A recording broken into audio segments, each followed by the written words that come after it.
Ladies and gentlemen, are you ready for the one and only show? Live from Houston, Texas.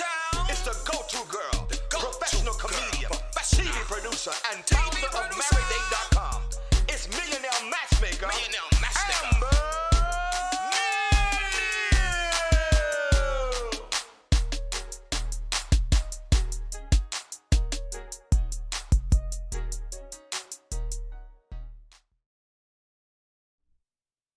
Well, hello.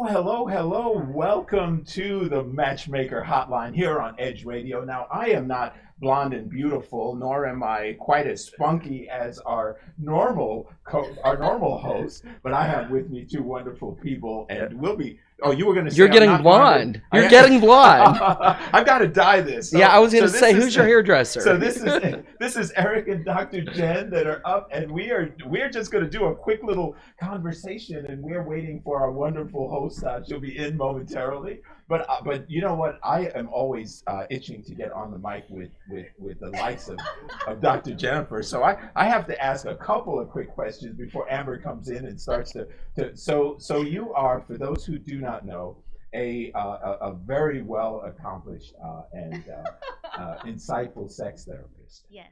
Although I do have to correct you, legally speaking, I'm not a doctor. You're not a doctor. I'm not a doctor. But you play one on TV. No. Oh, no. That's an old commercial. Does she play one, Eric? What do you think? I think she might. She's playing one now. Oh, gosh. If she plays doctor, I want film. I want footage. That's what okay, wait a minute. Wait. That went off. About that. That went off the rails like way too quick just now. Hey, at least nobody asked to be the patient. Just saying. Well, I was going to volunteer you. I thought it would be, because someone's got to take the video. Hey. Oh, sorry. To her boyfriend, we are just kidding. No, we're this not. is on-air personality. Go sit somewhere, boyfriend. What are we talking about? Hey. Oh, my God. We're off the rails. We are already off the rails. Begun. That's right. It's not even like Friday or anything. All right, so let me just ask you, Jen, because this is something that a lot of men wonder, right? Yeah. It's from a sexual standpoint, a woman, when she's interested in a guy, what would you consider some of the signals that the guy should look like? Like, I want to know if I'm going to sleep with you tonight. I'm out at dinner right now. It's hard to tell whether it's going to be tonight, but to know that she's interested, the lean in. You got to look for the lean in. The touch, like. Ooh, so she touches you. Yeah. That's smiling not just at being you, friendly? smiling at you a lot. That's a really good question, because a lot of people do actually get that mixed up. Well, she was nice to me. She must have been flirting. Right. That's fair. There's, most people aren't going to touch your thigh. If she touches your thigh, that's probably a good way of recognizing, like, that's a little bit more than just being nice. Oh, I've missed a bunch of Okay. signals. Oh, my God. And I just thought, I would say, and touching hands. Touching hands is a little bit more personal. Okay. But if it's like the back, that's probably a little bit less personal, a little bit more friendly. So that's fascinating, because you're in a space that I love, which is body language, and a lot of the engagement. So one of the things that I try to do, and I'm not giving away the player guidelines here, right? But I try to establish touch relatively quickly in the encounter.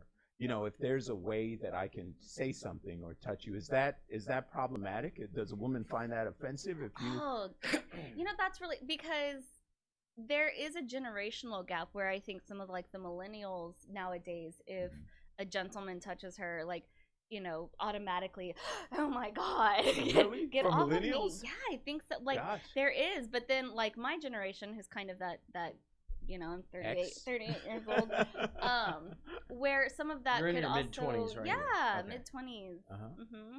Yeah, my dad would be like, oh man, I had her really old then. Sorry, Daddy. But it's hard to tell, because you look at things like what's gone on with like Biden and all, kind of his touching and things like that, and I look at some of that as he's an older generation, and that was just a lot of times what men they touched. They touched the back. They moved you over by touching your hip and moving you over. But I think the younger generation these days automatically, don't touch me. And wants to karate. I've been watching Cobra Kai. So can I'm a you? little on the karate kick. Wow, I was going to say, I felt that little violent vibe just now. So wait, no. All right. So can you suggestively hypnotize somebody I mean, I can because I've got great eyes. Yes, you do. You have amazing, beautiful eyes, by the way. Just saying. All right, wait. It's like, what just happened? It worked. All you All have right. to do is suggest. That's right. Well. So I read somewhere. I read a lot, right? So I read somewhere that you can actually hypnotize somebody by creating an anchoring. Like you might say, "Oh, you are so beautiful," and you might anchor something, like squeeze their elbow or something. Then you do it another couple of times, and you're anchoring them to a thought that could eventually lead to something. I wouldn't call that hypnosis, but sure. Okay. Yeah, I get what you're saying. But here's something I do. Now this is weird on a date, but I do it all the time if someone's willing to play with me a little bit. So I feel energy. Well, get your mind, for crying out loud. You're the professional here. No snickering allowed. No, all right, but seriously. So I love to hold someone's hands for a couple of minutes. Yeah. Now, even if it's a complete stranger, if I'm able to get in physical contact with them, I feel them energetically. Yeah. Now, I can feel things like happiness, sadness, anger, frustration, sexuality, eroticism. And there are times when I'm feeling like a really serious sexual energy there. Yeah. Right. So once that's established and I'm feeling that, now I let go of their hands. Right. Now the question is, are they going to feel like I have just assailed them in some way because I felt that energy, or are they feeling like, oh my God, this guy's totally feeling my energy, so he's awesome? It depends on the person. That's hard, because there are more shy, quiet people, or shy people who don't necessarily feel that right away. For example, if you were to immediately just be like, hey, and hold my hand for the first 2 minutes the first time I met you, like right away, I'd probably be like, this guy's, I don't know how I feel. But until after a little bit of while, but like once somebody's warmed up and you kind of recognize like, oh, I think they would be comfortable with that. And then the trick would be like, as far as like, are they still interested if they lean in or come back for a second or third or fourth hand? Well, I generally get a second or third. Okay. Well, can I see your palms for a second? Ooh. So now I'm going to show you some ninja stuff here. Now you see that right there? That little meaty part of the palm is called a Venus vulvus. So I almost always like to look at a woman's Venus vulvus. I'm just saying. So many dirty things. It's too early. Why? What does that say to you? So holistically speaking, when you have a very fleshy Venus vulvus, present company excluded. Let me see your Venus vulvus. I have two of them. Wow, this guy's a beast. He's a sexual animal, this man. I didn't know that about You're not supposed to tell everybody. Mine's not very meaty. Well, you know what that tells me? What that tells me is that, like, if I were looking at your Venus vulvus, I would say that yes, there's a sex drive there. But what my assessment would be that it needs to be cultivated a little bit more. You get, there's a certain chemistry that pushes it further than it is. I would say that. So I'm a bit of a demi / sapiosexual. So that would. I'm totally sapiosexual too. Yeah. Oh my God. Well, totally so am I. So we're all there. Never been able to jocks unless they have intelligence. Is just So I have a question. So let's say you're out with a woman and you get hands on your thighs and she's touching all over you, and then you reach over and you put your hand on her shoulder and what do you do with that? Because I've had some experiences where I think, okay, let's reciprocate, but on the milder side, and then you see this like pullback.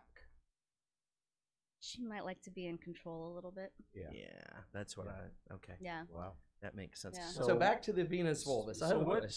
Yeah. Is it a large Venus vulvus that creates the sexual animalistic energy, or is it the animalistic sexual energy that creates a large Venus? It does. Vulvus. Yeah. So you can have a flat Venus vulvus, and then you get with a master lover with a tiger that stimulates you intellectually and emotionally, and I'll behave. And then and then all of a sudden, by the way, Amber is enjoying this a little too much. She is now in the office. I think she's over there doing this. Oh my God, I'm not sure whether to pull the plug or laugh about this. That reminds me, I just have to cut in real quick and tell you one of the best lines I ever heard in college. Okay. This girl walks up to me, and she made really good eye contact, which for me is important. Yeah. On a friendship, a platonic, on a intimate, on a sexual, romantic. I like eye contact. I want to see all the way down into their soul. Yeah. I want to know who I'm talking to. Sure.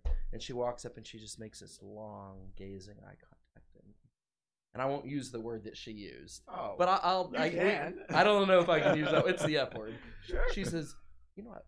Like a tiger and winks. She was, oh my God, okay. So anyway, since we're talking about tigers and lions and Venus volpuses, you just brought me back to college. I was going to say, you opened up a can of worms, I'm because my afraid Chinese sign is a water tiger. Or was it a can of tigers? So now I have a whole other line. What? Uh-oh, the tiger's out of the bag. Oh my gosh. I wore the right shirt today. Yes, you did. That's right. Especially you guys. Oh, you wore a leopard shirt. Yeah, did. they're Well, like that- tigers, I that- guess. That No. appeals to our primal need to hunt. So what Yeah. happens when an alpha male meets an alpha female? Ooh, probably depending on how they can communicate about things in the bedroom, it could be a really good match or it could be an explosive one. Yeah. Ooh. They could be like the power dynamic like Jay-Z and Beyonce, but behind closed doors, they either negotiate taking turns or somebody's more of the alpha behind closed doors. So I've had that experience a few times. You take turns, or you say, this is your category, and this is my category, and this is our category to try to be both alpha. And you just pick, Yeah. Okay. That's what I've done that worked fairly well. Well, so like better than household everything stuff, else, yeah. absolutely. As far as like relationship, non-sexual, if you're living together anyway, being able to negotiate who's better at what and recognizing where your strengths lie. I think that's If somebody's better with finances, well, they might head up the finances. But if somebody's better with the social calendar, then they would head up the social calendar kind of thing. Well, I like to think that in the bedroom, when an alpha male meets an alpha female, the female becomes beta. You would like to think that. It's always been my It doesn't always. Not always the way that it goes. Yeah, well, I know, but I'd like to think that's the case. But I will say that I think that there is sort of a naturalness to that when there's trust. Yeah. Because to me, if there's not trust and if there's not a profound reciprocal communication, then there's a vulnerability there, Sure. and there could be some trauma that might have existed before. So I think being sensitive to all of that is really important, and that takes a smart alpha male, hopefully. Yes. And So, communication. Always back to communication. Always. Every time. Well, gosh. Now, see, at some point in time, Dr. Jen, I'm going to have to invite you on Ninja Talks, and this is where it's mano a mano, and we go deep. But I've enjoyed this slight cameo guest hosting that I've done. I might have to get an invest. If y'all could hear the look on Amber's face, I wish our listeners could hear the look on Amber's face now. That's because Dr. Jen is giving this incredible vibe, and I'm just responding to that. I'll have to bring my size with me. Oh well, okay. What? What? You don't have a pair of size? You mean like a tape measure? SIZE? No. Or SIDES like restaurant good? SAI like the ninja. Oh, weapon. size sticks. Yeah. I do have multiple size sticks. Yeah, wow. Like a whole tub of them. Wow. A lot of them. Okay, well, I'm not sure if anything's phallic in that conversation, but I'll have to leave it there, folks. God, well, it's been a joy hanging out with you all. We're going to take a quick break, and when we come back, we will be joined by the millionaire matchmaker herself, Miss Amber Neal is in the house. She is on board, and then you guys can get back to normal because I've just railroaded this. If whole you look at conversation. that, if you see the look on her face, I'm not so sure she's on board right now. I think she's in fear.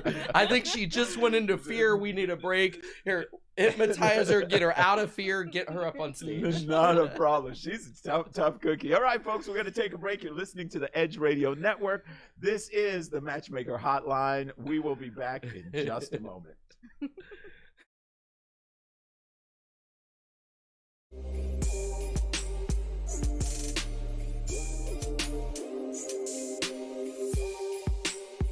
And we're back with Athletes United Experience on Edge Radio, and where truth still matters. As a side note, viewers, the Art and Jazz Fest voter registration drive, and as we were talking about this earlier, will be held right here at the Midtown Board and Grill, September 26th, beginning at 4 p.m.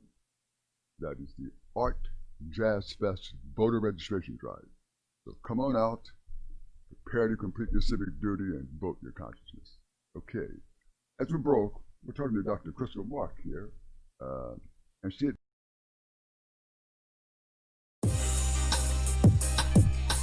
Well, hello out there. Hey, my name is Dwayne Hines with Real Talk Real Estate, along with my sidekick, Damian Hughes. Hey, and we are the double D's of real estate. So look, if you're out there and you've been interested in owning a home, but you've been getting run around and you don't know how the process goes, hey, dial the number on the bottom of your screen.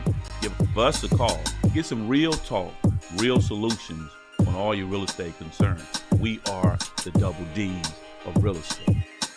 Be sure to catch us every Wednesday on Edge Radio at 11:30 for Real Talk Real Estate. D. Hines, Damian Hughes, the Double D's. Society is on the edge. Let's bring them back. Edge Radio, because truth still matters.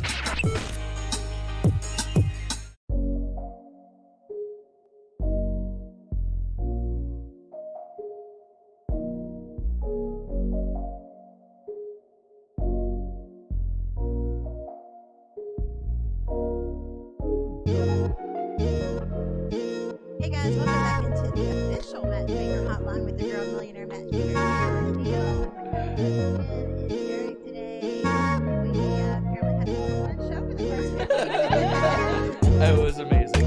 Wow, Oscar is one of the Houston's top 10 most eligible bachelors. He wonders why I'm always talking about that, because man, if energy could go through a TV, half the ladies at home are wanting to sign up right now. If you do want to meet Oscar, let me know. We'll bring you back on the Matchmaker Hotline on our live matchmaking day, and we will see if there's some chemistry. But ladies, you got to be a sapiosexual, and you like to have it go deep, because that is his mind, and he wants to have it deep. You heard him say it himself. Okay. He said it several times. Yep. It's confirmed. Several. He even confirmed it. Are we going to need a babysitter next time we start the show without you? I think so, for real. You know, speaking of going deep, one of the articles we're going to talk about today with sex therapist Jen is men fake orgasms too. Now, I know you ladies probably don't want to hear that, and that probably goes against your basic blueprint to feel wanted, but men faking orgasms. Jen, as sex therapist, you actually get complaints of this? I never have gotten a complaint of that. I've had people that have suspected, but they've never had it confirmed. You know, but I've never had anybody come in with my male partners faking orgasm. As much as I want to know, I'm not going to ask, how in the world would they do that? So I guess that answered my question. I was going to ask you, have you ever done that? You ever I faked guess it? not. You ever faked it? No. Well, I mean, it's pretty easy to fake. Either A, like if you're wearing a condom, I mean, a lot of guys just go to the restroom and take the condom off. Okay. You don't get to see. Or if if he ejaculates inside of him or her, depending on his partner, I mean, you don't always get run off. Run off. That's what I'm. Flood. That's what I'm gonna sounds call like Hurricane it Harvey. too. Flood. Wow. Okay. Well, all right. I guess that would work. Why? You know, this article is super interesting. Y'all know I love to go over articles. This one is in Psychology Today if you want to follow along. Also, you can go to Edge Radio Network on Facebook and YouTube and watch us live. Okay, so the article says that research suggests that men fake orgasms in 1 out of 4 sexual encounters. Whoa. Wow. What kind of research? I can't even imagine. Like, is this like a clinical Why are study? you doing that? I mean, how do you get, there's other ways to be how do you- affectionate if you have to fake it. Like, how do you get the research though? That's okay. Yeah. So it just says that women can and do fake orgasms, which we do. I mean, that's the truth. And we've even talked about this before on the show, how it is, you know, internal orgasms are not as easy for women as external. And with men, you guys are lucky, y'all can just do whatever. But anyway, but it's saying basically that Harry and Sally are having an argument about whether men can tell if women fake an orgasm. Sally puts on a vivid performance as she fakes an orgasm in front of the restaurant's patrons to demonstrate how realistic a fake orgasm can be. I'll have what she's having. And that's yeah, exactly. I'll have what she's having. That's it. Will we all have what she's having? I mean, I think it all starts the day off better, right? Do you ever get people arguing over like morning sex or nighttime sex? Oh, yeah. It's such different energy to me. Yeah, so statistically, it's kind of, I will say in session, like it's one of God's funny jokes. Statistically, men are more aroused in the morning and it goes down throughout the day, and women are less aroused in the morning and it goes up throughout the day. So afternoon delights are, you know, sometimes a couple's best friend. Yeah. But yeah, there is that statistical difference as well where I can see that because guys are like, I mean, I think girls are more self-conscious, like of what we look and just like, it's probably more mental. Like we don't feel as sexy in the morning. Well, statistically, women need more sex too. I mean, yes. I beg to differ. She's speaking for all of us. Yes. I Statistically, so women beg to need more differ. sleep. No, we need more sex. We need Oh, more it was a sex Freudian too. It was a slip. Freudian. Especially in our 40s. Yes, we do. We need more sleep for our sex drive. So if it's in the morning, like we take a little bit longer to wake up statistically. Men often wake up with morning wood. Yeah. And so that kind of gets a little bit of they're already a little bit primed and ready to go when they wake up. So. Yeah. Which, by the way, that is a sign. Like if you are waking up infrequently with morning erections, you should probably see your doctor because that can be a sign of prostate health. Really? Mm-hmm. So I always ask when men come in, you know, how often are you waking up with erections? So if you don't if you wake up with it, if you have it every morning, that's a prostate issue. No, if you're waking up infrequently, very rarely. Very rarely. Yeah. Okay. If you are waking up, you know, 3 or 4 times a week, or even 2 or 3 is still generally pretty healthy. With an erection, then you're probably fine prostate wise. But if as it declines, your prostate checked out. Interesting. Yeah, prostate health is super important, you guys. You definitely want to get that checked out. Now the question is why would women do this?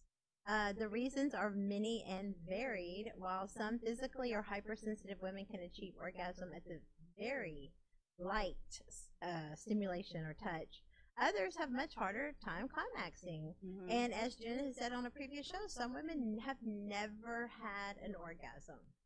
Yep. 10% of American women won't have one. 10%.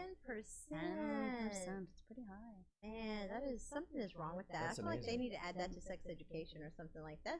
Well, they should add a lot to sex education, That's but not even that's cool a to me. whole new episode. Yeah. I can go off on the sex education, not only in this country, but especially this state.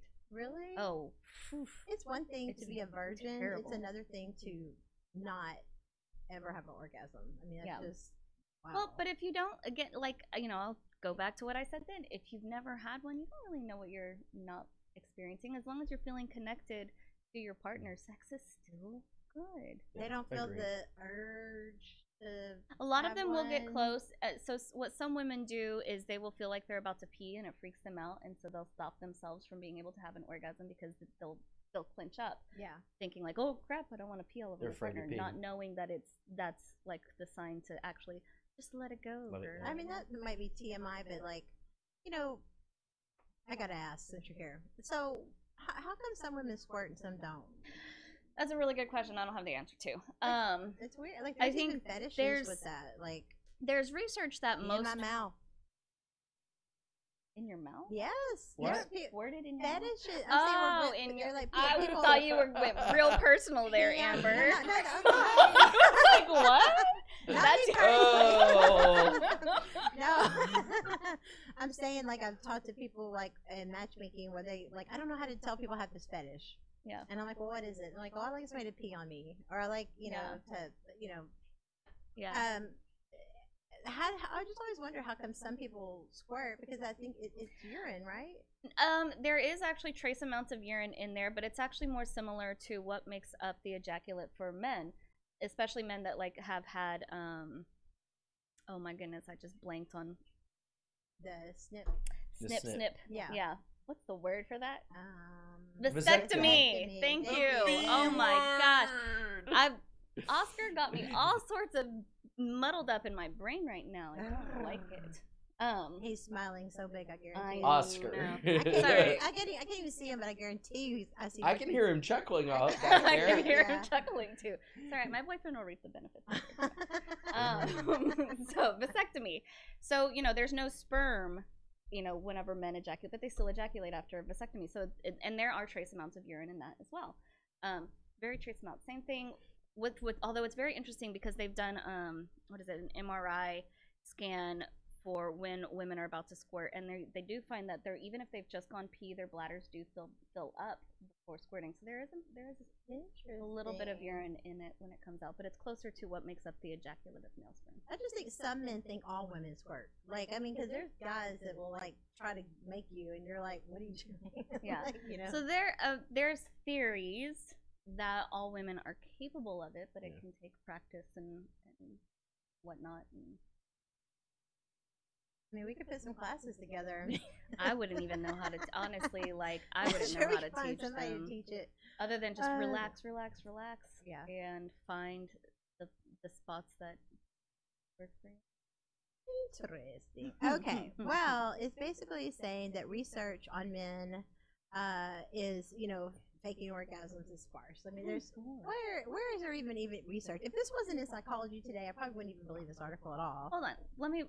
Did you say 1 in 4 men or 1 in 4 1 in women? 4 Sexual men acts. fake orgasms out of 1 in 4 sexual encounters. That 1 in 4 seems men fake I can't it. even imagine. Yeah. Really high. He's shaking his head like he knows all Yeah. about it. Really? Well, enlighten us. What's going on? We Yeah. need to know because because that sounds wow. Okay. Well, this is what it says. In a 2016 study conducted by psychologists Leah Seguin and Robin R. Milhausen, also examined the question of the extent to which men fake orgasms. They enrolled 230 men between the ages of 18 and 29 who have reported pretending to have an orgasm with their current sexual partner at least once as participants. The researchers then asked them to fill out a questionnaire about their feigned orgasms. Here, the participants reported faking it in about 1 out of 4 of their sexual encounters with their current partner, mostly during penile, vaginal, penile, rectal intercourse. Neither study offers insight into how men are capable to fake orgasms, but presumably it comes down to the fact that the amount of semen during ejaculation varies tremendously across individuals at the time of sexual encounter. Factors that may affect the quality of semen include male's physical makeup, time of day, partner they're with, how much alcohol they're drinking, and whether they recently ejaculated. Since the amount of semen expressed during a real male orgasm can be minuscule, it is possible that a sexual partner isn't always able to tell if ejaculation has occurred during penile, vaginal, or penile rectal intercourse. However, it is somewhat more of a mystery how ejaculation could be convincingly simulated during oral sex or manual stimulation. Regardless of how men get away with it, the truth is that they do. So 1 in 4. 57.5 of those men fake it. And of those men, they fake it 1 out of 4 times. That's crazy. That's 18, but that was done to 18 through 29-year-olds. It didn't even say, let's see, did it say an age? I don't think, 18, 29. I would be really curious, how much of that has to do with how much pressure is put on sex in this younger generation, reading, everything. All of your TV shows, all of your music is all about sex. So the amount of pressure that we put on young men and women to perform, I can see. I would be really curious to see if the numbers would change if it were geared towards older men and or wider age range, because those are young kids. And I will say, yes, I got lots of younger men coming into my office thinking that something is wrong with them when there's not. That's interesting. Well, we're going to take a quick break, you guys. So you fakers out there, that ain't cool. We can talk about As that. long as your woman's happy, who cares? Just Or be your honest man. about it. Tell her, hey, I'm not in the mood, but, I'll play with you. I'll take care of you. Yeah. And sometimes faking an orgasm actually can lead to a real orgasm. I think we talked about that before with women faking is. Once they faked it, they relax because they don't feel like they have to do it, and then they can have it. I just wonder emotionally if women can handle that. There's more. Like, if women can handle knowing their man faked it, emotionally as much as men can understand women sometimes fake it. I mean, because I think people expect women to fake it more because it's harder. But I just wonder if women can handle when their man is faking it. I mean, again, I think if we did a better job at our sex education, yeah, I think women could handle it if we actually told the truth about what male sexuality and female sexuality is like versus all of this extra amount of pressure and everything else on how you're supposed to perform and what sex is supposed to look like. And there's no such thing. There's no such thing, guys. That's crazy. All right, guys, we got to take a quick break. We'll be back in about 2 minutes here on the Matchmaker Hotline on Edge Radio.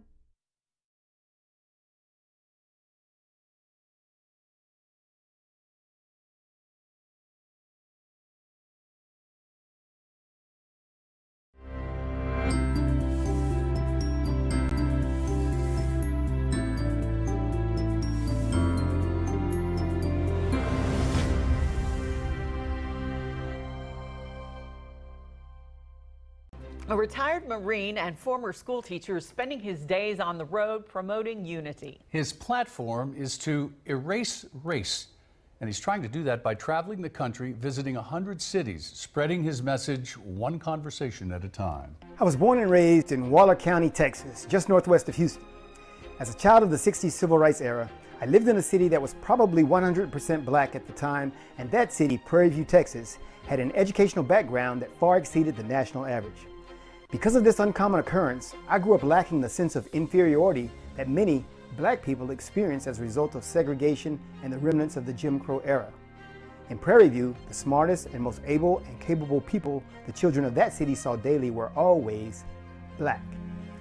After integration in 1969, I grew up with friends from a variety of ethnic backgrounds, and this continued to expand as I went to college, and my circle of deep relationships continued to grow with football teammates from various parts of Texas and the country, and then expanded even more after I joined the United States Marine Corps, where my relationships began to include foreign cultures and people with whom I never envisioned communicating. Today, after having visited and lived in the continents of Asia, Africa, and Europe, I am convinced that we are all far more alike than we could ever realize. Something has hindered that realization for others. Here in the United States of America, we have been plagued for hundreds of years with a concept called race. This concept would have us believe that we are fundamentally very different and our skin color makes us so. Though anthropology, sociology, and medical journals continually refute this, many Americans continue to harbor the erroneous beliefs associated with race. This is what I'm here to change. Hello, I am Carlin Charleston, the Executive Director of Erase Race. We are a 501c4 nonprofit organization designed to remove race from our society and unite people across all demographics and bring them into the novel reality that we are all quite differently the same. That phrase may sound contradictory in itself, but it really makes sense. Once we understand our common origins from whence we all originate, then it becomes much more interesting to see how differently we have evolved in our geographic regions as one people. Erase Race began the work of unifying our country when I embarked upon a 112-city tour last June. Driving the Unity van from coast to coast and from north to south, the thrill of visiting the 48 contiguous states and meeting people I would have never met otherwise was simply amazing. From Baton Rouge to Boston and from Philadelphia to Phoenix, I became more American every day as I met the people that make up this great country, and that is where I want to take you. This is city number 76. Shaking hands, visiting people and places, striving for unity as a human race. It has really been phenomenal. Number one, to travel the country and go to different places in our country and meet the people is what most Americans need to do. He said there have been surprising interactions, even poignant moments, stopping along sites of historic importance like the Liberty Bell and Harriet Tubman's home. He'll make his final stop in December, but his work will be far from done. Carlin's life is the American Unity Movement, and he's hopeful one day soon people truly won't be judged by the color of their skin, but by the content of their character. That's my vision, that we have people, and we can then respect people and live with people.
your comments. We'd love to hear what you think about this stuff, because during the break we were trying to figure out, or actually before the break we were talking about men faking their orgasms and how men ages 18 to 29, 1 in 4, and this one study showed that 1 in 4 men are faking their orgasms. During the break we talked to producer Vince, and he shedded a little bit of light on why guys fake the orgasms. And he was basically saying, what was it? He just wasn't into it? Yeah, that once getting started, not feeling it any longer. Either something was going on, or I think somebody else mentioned, like, if she didn't smell good, and like, just anyway, leading up to just like, I'm ready to get this over. You don't smell good. Like, that's disgusting. How are you going to present yourself for sex and you stink? I don't get it. I think a lot of women automatically think that they stink. A lot more women actually are more concerned about it. No. I think a lot of women are concerned about their own odor as well. But if they've had other men that have been like, nah, girl, you fine, you're okay, and they're lying about it because they don't want to hurt her feelings. So a lack of authenticity in communication. Correct. Like she may actually go, okay, it's just me. Like, I'm the only one that can smell it. I guess it's just, because women do smell themselves more readily than men do. In all honesty, like, because I think we're more hypersensitive, and statistically, especially when we're ovulating and or pregnant, our sense of smell is statistically better than men. Super heightened, man. The nose knows when you're pregnant, doesn't it? And one thing that was interesting was, I've never heard somebody say this before, that she might be too grainy. Like, I'm like, how's a coochie grainy? Like, I've never heard of that before. I don't know. So I have a friend who several years ago, he was having sex with one of his girls. He was a little bit of a playboy back in the day, and he would complain about how she would feel grainy. Were they at the beach? Like no, but that's what he would Just liken curious. it to. He was like, it was like she had sand up there, but they were never at the beach. They never had sex on the beach, and it's only so long that this. And he did actually have sex with her multiple times, and every time it just. So yeah, I think you mentioned. But go ahead and say it so I could correct you again. Oh yeah, okay. Well, isn't that a sign of a venereal disease? Venereal diseases don't exist anymore. Neither do STDs, actually. So, like, they keep changing the lingo. They're now sexually transmitted infections. So STIs. Are what they're called. But nobody has a VD or a STD anymore. They're all gone. It's just gone. Correct. Well, the terminology is gone, but the infections remain. Okay. Ew. STI. Okay. So yeah. So learn something yes. To answer your question, that can often be a sign of some sort of STI going on. Okay. Gross. Not always. It could be like a yeast infection. Maybe they were making it at the beach. I'm just going to say, guys, there's some stuff out here you can't throw back. So be careful who you're going raw dog with. Just saying. Okay. Alrighty then. All right, so let's jump into our next topic today. Is about some questions that people write in, and we want to go over them together as a panel. And then coming up in the next hour, we've got some really more fun topics for you guys as well. How the pandemic is really affecting us, not just physically, not just financially, emotionally. It's altering our brain. I mean, it is putting us through it. So in the top of the hour, we'll get into how the pandemic is affecting you, and maybe ways you can kind of adjust and bend with it. You know what I mean? You got to stay fluid like water. Okay. So the first topic today is, she says, I feel like I'm going crazy with my husband's constant questioning of what I'm doing, why I'm doing it, and it feels controlling and weird, and I can't tell if I'm the wrong one or not. She said they've been together for 10 years, married for 3. She's 30 and he's 30. Obviously, we've had our ups and downs, but quarantine has been bringing out more problems for her. She said, I've always thought he was somewhat controlling, but I feel as if quarantine has brought that out even more. Why would that bring it out more? I mean, like, are you going to the garage? I mean, what are you controlling? I am hoping for some advice as to whether I am just hypersensitive or if my feelings are legitimate. He checks on me she said, I mean, probably 5 to 10 times a day. He's always questioning what I'm doing, why I'm doing it. It will be as simple as me reading a book or being on my computer. He comes by and asks kind of aggressively, what are you doing? And if I say nothing, he will say, why are you doing nothing? Shouldn't you be working?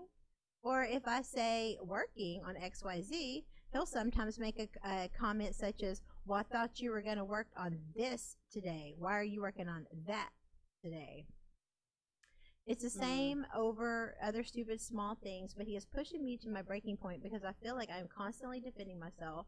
Stupid small examples, I'm using the toaster oven to make some toast. I don't even know why. How I tend to toast my sandwiches. He comes in, why are you using the toaster oven to make toast? And I said, oh, I don't know, I just did. And he said, I don't understand why you wouldn't just use the toaster. You're wasting electric and energy. And she's like, I mean, what's the big deal? And he's like, I think you should use a toaster next time. So she just kind of goes and gives several examples of, you know, how he's being controlling. But at the end of the day, she said, my question is, am I crazy? Is it possible that this is just quarantine resentment building up? Or is this a sign of something worse? How can I bring up these things without looking like I'm nitpicking or picking a fight? The issue that's really bothering this man is not on the surface. It's below what he's asking and saying to her. And maybe that's as close as he can get to it comfortably, or he's not aware of it. But what would be, I believe, in their greatest interest is some really deeply pitted, authentic conversation. What do you think, Jen? Yeah, I agree. I mean, although she did mention that there were signs of him being controlling even before this, like if he's, it sounds like anxiety has probably created more of a exacerbated the symptomology that was there already from a therapist standpoint. But yeah, that they're gonna have to either get real or get out. It sounds like they're at that point that they're being super. He's being super passive aggressive in his approach. And I think they need to come see a therapist. Yeah, starting to become destructive. Yeah, for sure. And there's telemedicine, guys. You don't have to, even in quarantine, you don't have to go anywhere. You can literally do everything via telemedicine right now. Yep. Telemedicine? Telemedicine. Like where you're on the phone or video with your doctor instead Really? of actually going in person. Oh, okay. Yeah. Wow. I do And it's actually affordable. sessions It's really as well. not crazy. In fact, I have 5 virtual sessions after this. See?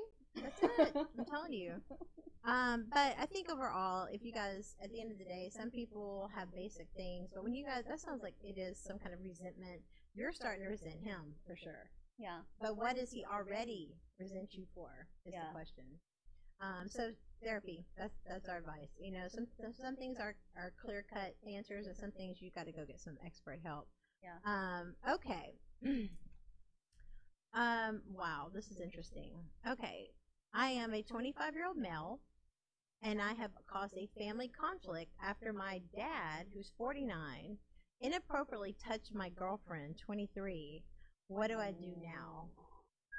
Did he say he caused the you family caused conflict? it? It sounds like your dad caused it. Let's see. Yeah. He says, my girlfriend and I went over to my parents' house for dinner the other night, and there was some alcohol involved.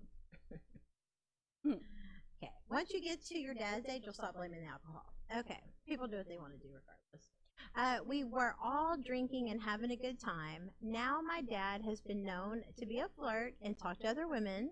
This has also included my girlfriend, and my mom knows about it, and she's usually okay with it. Okay.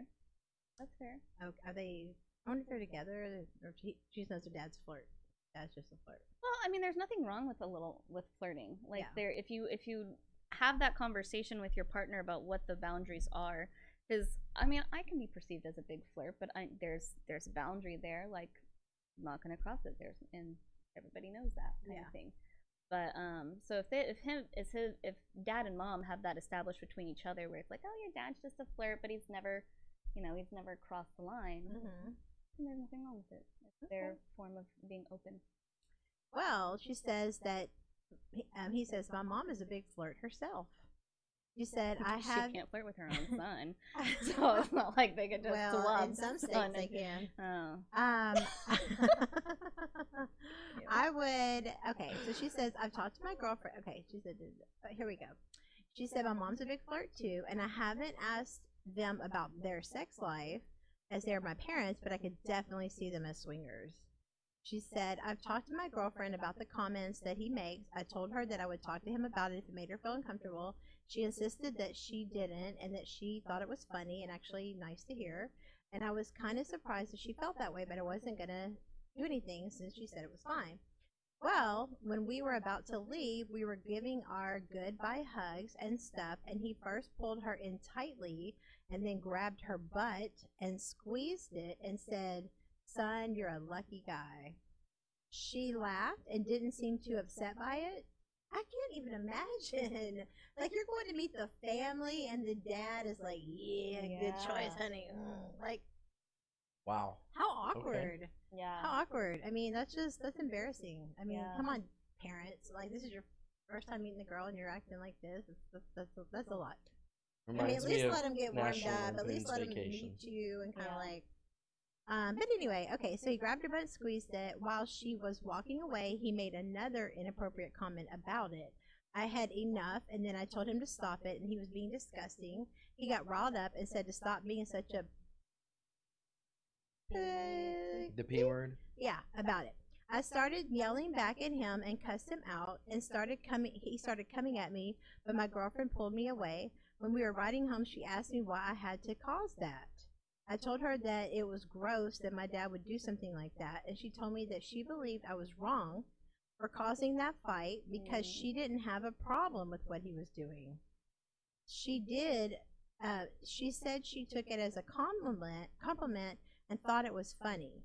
She also said that it was rude for me to try to take up for her like that, that if I respected her, I would have let her handle it herself. Since then, she has seemed upset with me. I haven't heard from my dad, but my mom texted me and said that what I did was uncalled for. So the mom and the girlfriend are both blaming the kid. Yeah. He says, was I wrong? Should I apologize to my girlfriend, or is our relationship even worth saving? How do I handle things with my family moving forward? So, well, if you're okay with having a girlfriend that's okay having your dad grab her bosom, she's gonna blend right in the family. She'll blend right in with the dad. Yeah, that was going to be my thing. I think he needs to have a conversation with his girlfriend first and talking about their boundaries. Yeah. Because if she's okay with other men, pops included, grabbing her, if your boyfriend's not, that's a problem in the relationship. So it's not about the dad. It's about somebody touching his girl. Yeah. Right? And not that that's a property kind of aspect. I don't mean like his girl in that like, she's mine, I am Tarzan, she no belong to nobody else. Right. Like, but there is that, like, you have to have the conversation about what are those boundaries, where does flirtation cross the line, like what are you okay with? And if you're on different wavelengths with that, you may not be able to have a relationship. Right. And then you need to have a conversation with your parents about, I'm not okay with you touching my girlfriends if they come over. Like, this is my boundary with my parents. Do you think he subconsciously picked someone like his parents? That's I a just thought good about question. That. I'm like, wow, maybe. You know? Because it sounds like they don't even know each other at all. It sounds like he found out his girl is more like his parents than he is. Yeah. And maybe he doesn't like his parents like that. So, you know, some people become like it or they go totally opposite. Yeah. But it's funny because it's so familiar, it could be very likely that he could attract someone like that. Yeah. Too. Well, and if she's saying like, I'm flattered by it and he was surprised by that comment, is he going the exact opposite way of his parents, where his parents are very flirtatious, very outward with their appreciation of the physical body? Like, is he embarrassed by that? And so then going like, well, I don't compliment my girlfriend enough. Maybe that again, that might be part of the conversation to have, is, do I need to be a little bit more? I think that in a relationship, the compliment that the partner pays their partner is almost never received like when someone else pays that same compliment. I agree with that too. It doesn't have the same not after a little bit of time. feeling. At first, obviously, but as time goes on, I can definitely see that where somebody else giving you the compliment does mean a little bit more. That's interesting how we value the value system. How, like, you know, I saw this meme yesterday, and it's like, we need to treat our spouse and our partners better, because it seems like that's who people take everything out on. Oh, you yeah. know what I mean? And we'll treat strangers great. But when it comes to our partner, it's like that's our dumping ground. Yeah. So I think, and it's crazy that you would prioritize, especially I've seen it, this is more so for men than women. It's funny how, like, men seem to get more like over time of like, oh, that's my girl. Like, you know, she's just gonna give me a kiss. You get kind of complacent. You get used to that. But if a super fine chick that you ain't never boned before walks by and she gives you the attention, then all of a sudden it's like, that is everything. You know what I mean? Like, you just get so. Yeah, but it can be but it can be similar with women too if they're not getting compliments from their man or, you know, getting that attention from their male partner. Somebody else at work's, you know, you look nice today. Yeah, that's what people do. Get online damn, and they start girl. chatting. You know, that's how it starts, though. It's like, but back to this, and we got to take a quick break. Go to 5lovelanguages.com and do the test. Do the test because the way you receive love and the way you give love and the way they give and receive are usually totally different. Four totally different things sometimes, you know. Yeah. And it can be. So you need to go to 5lovelanguages.com, find out what you and your partner's love languages are. Even if you've been together a day or 5 years or 50 it can years, change over time. It will change. It can change over time, and it will really, really, truly help you. I love the 5 love languages. So when we come back, we're going to talk about. If we have time, we'll go through more questions, but we're going to definitely jump into the pandemic and how it's affecting you emotionally, physically, and financially. Right here on the Matchmaker Hotline. Give us 2 minutes. We'll be right back on Edge Radio.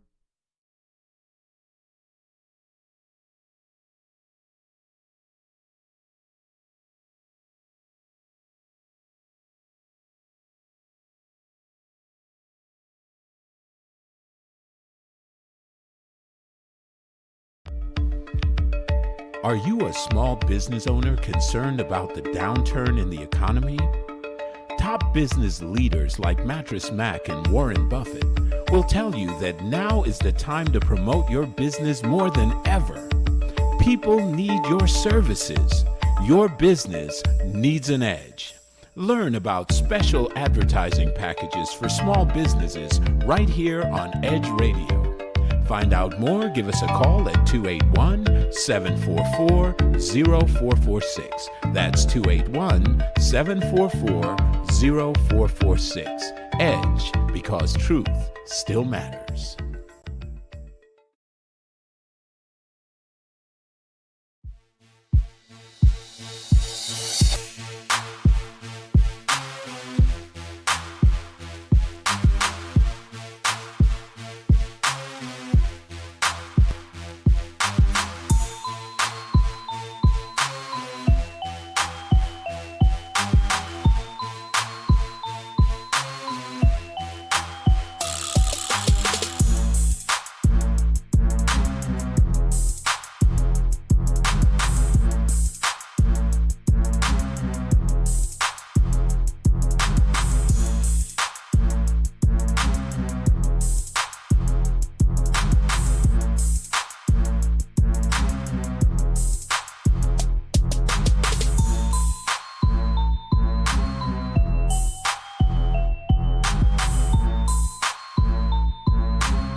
When people stop talking to each other, society is on the edge. Let's bring them back. Edge Radio, because truth still matters.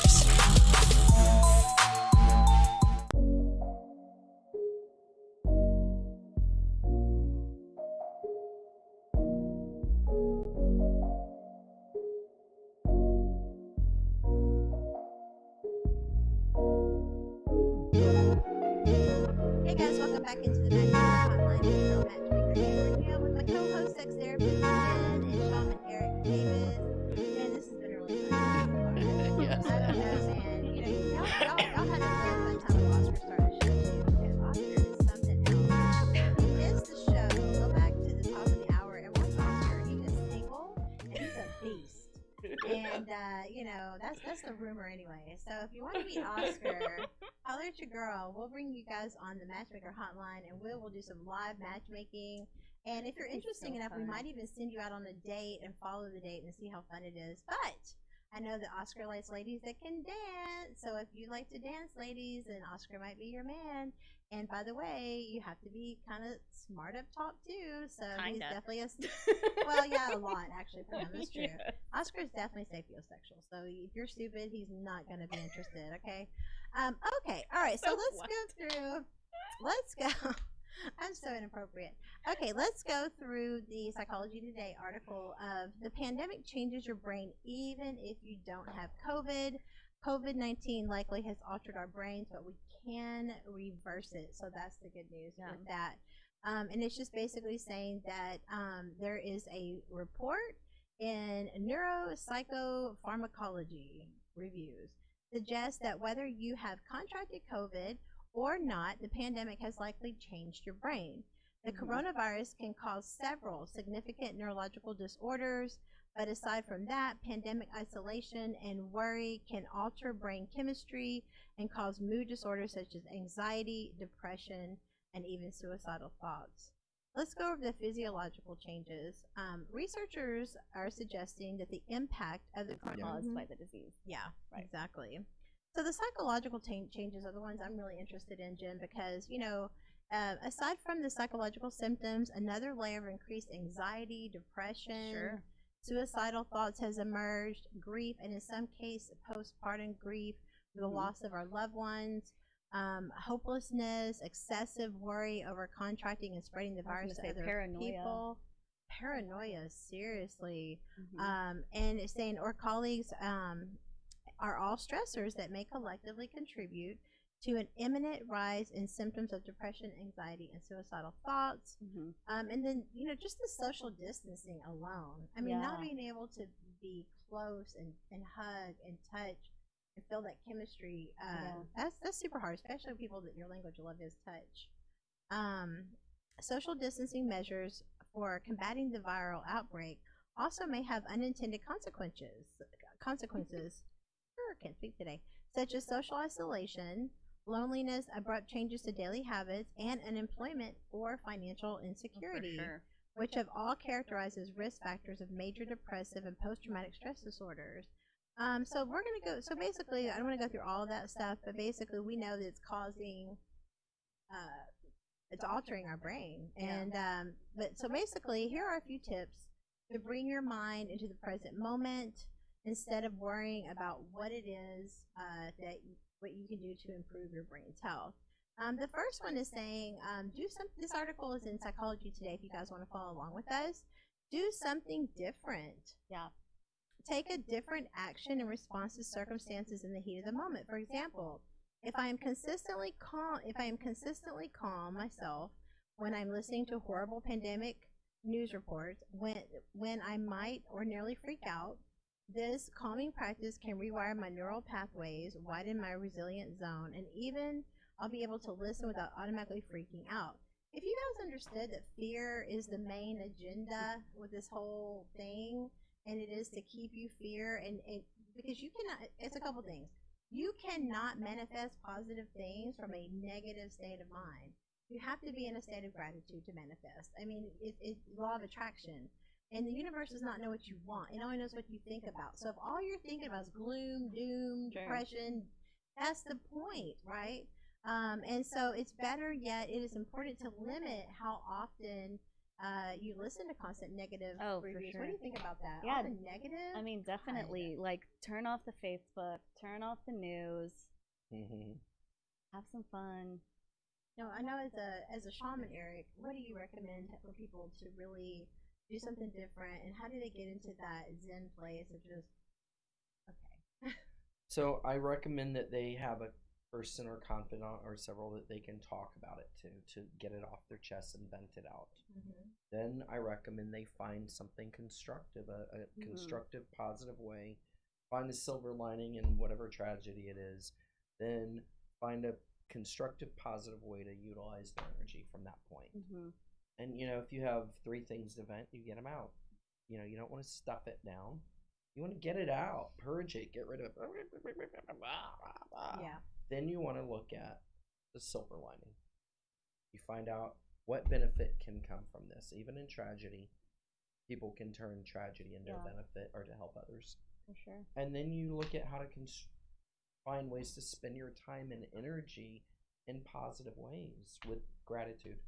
I can tell you on my self-love journey, I've definitely not mastered yet, but mastering this year, which it's shocking but quite impressive. Once you start doing it, it does become a little bit easier, but it's so against your natural ego worrying mind of feeling like we need to figure out how to do everything and control everything.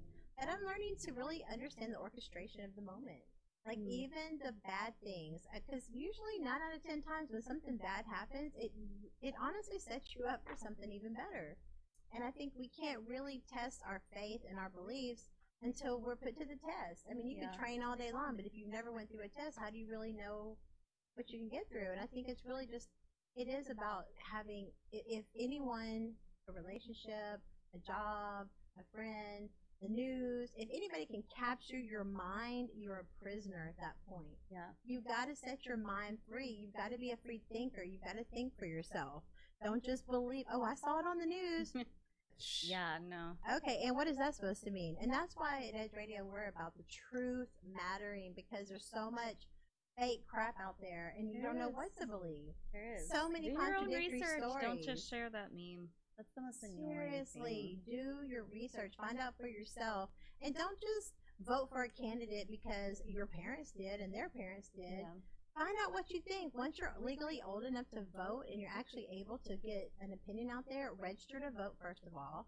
On September 26th, we have that party here at Edge Radio, so we'll share more information about that on the Facebook page. You can find the flyer on that as well, and go to my page as well. I'll have that shared. But anyway, do something different. So do something different. But number 2 is stay in the present moment. Man, this is one thing I talk about all the time. Like, seriously. Stay in the present, because when you learn to really master, first of all, let's just look at the world in general. Who would have ever thought this world would be so loony? The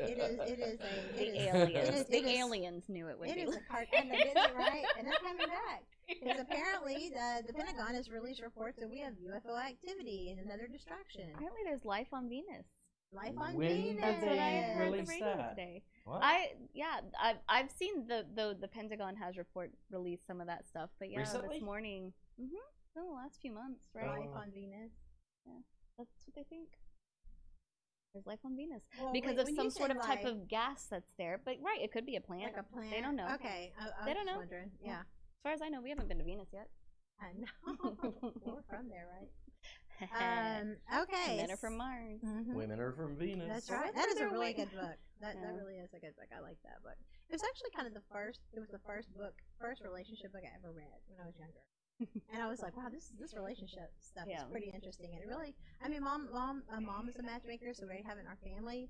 But when you start really reading books and you really get involved, and especially when you look at different theories on love and relationships and matchmaking, it's just like psychology.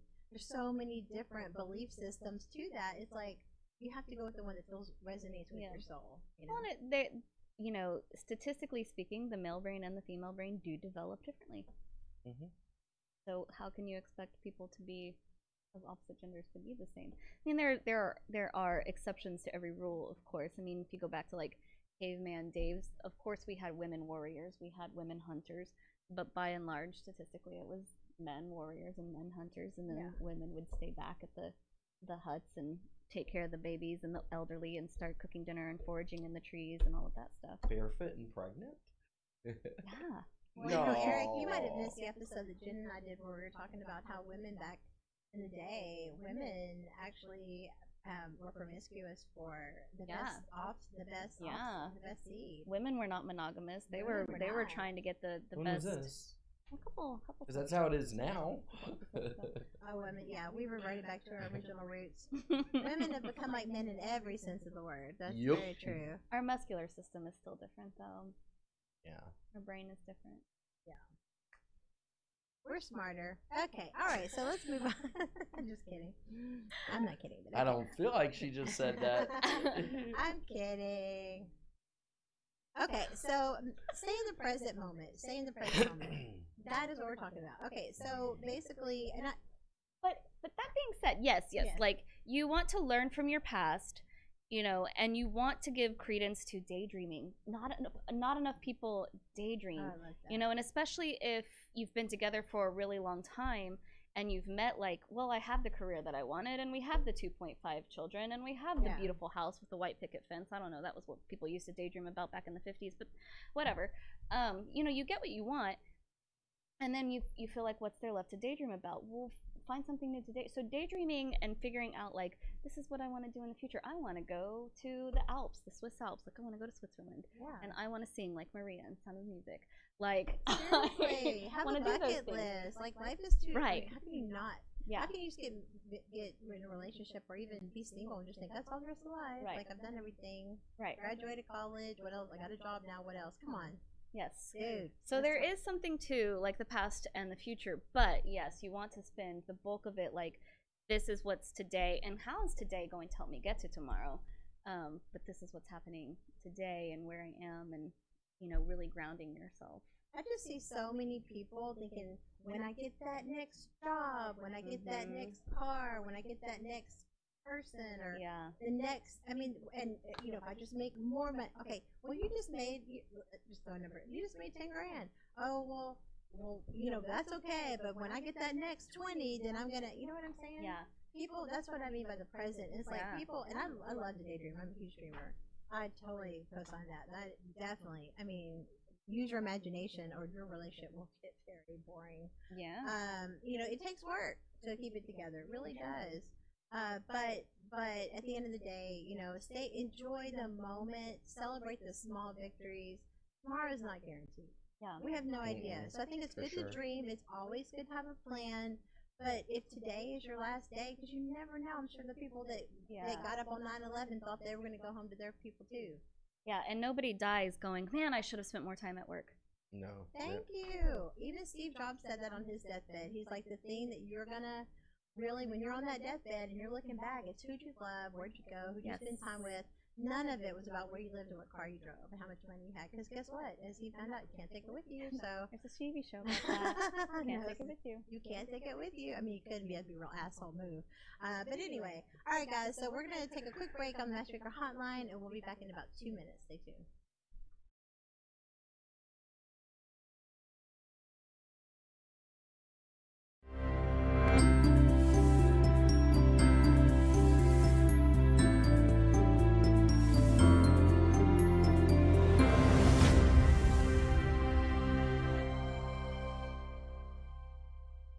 A retired Marine and former school teacher is spending his days on the road promoting unity. His platform is to erase race, and he's trying to do that by traveling the country, visiting 100 cities, spreading his message one conversation at a time. I was born and raised in Waller County, Texas, just northwest of Houston.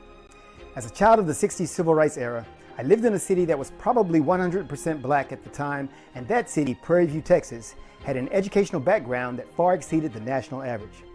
Because of this uncommon occurrence, I grew up lacking the sense of inferiority that many black people experienced as a result of segregation and the remnants of the Jim Crow era.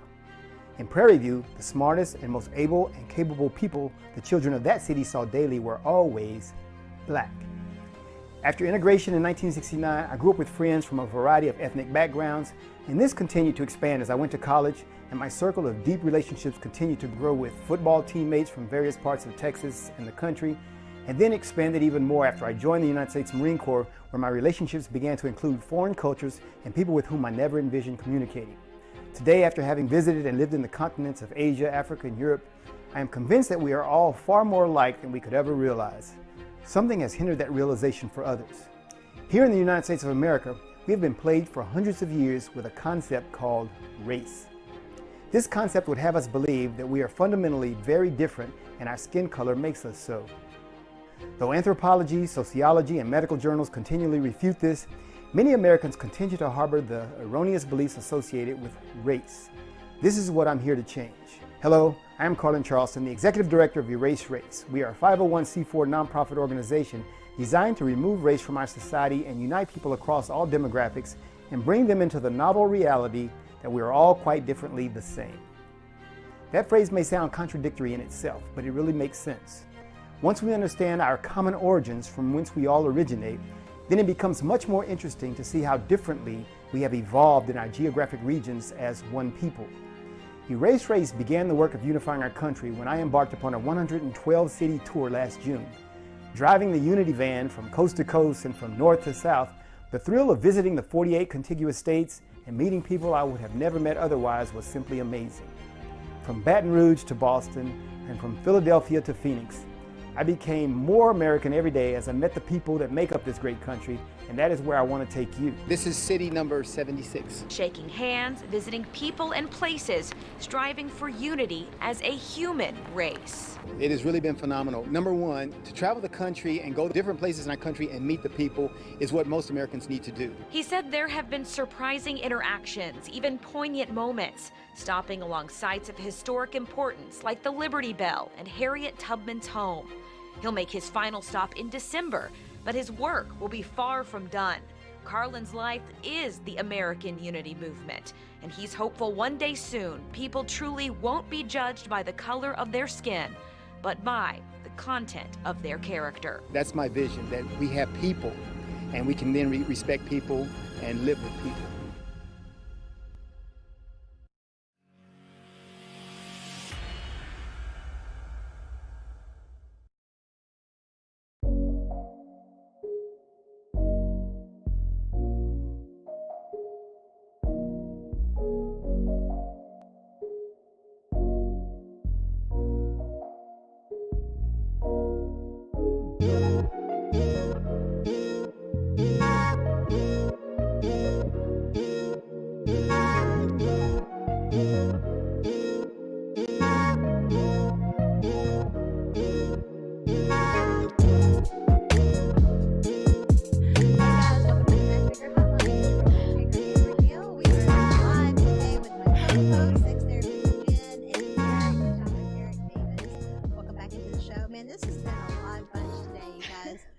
Good thing it's Tuesday, not Monday, because I think people will still be asleep on Monday, not catch everything we're doing here.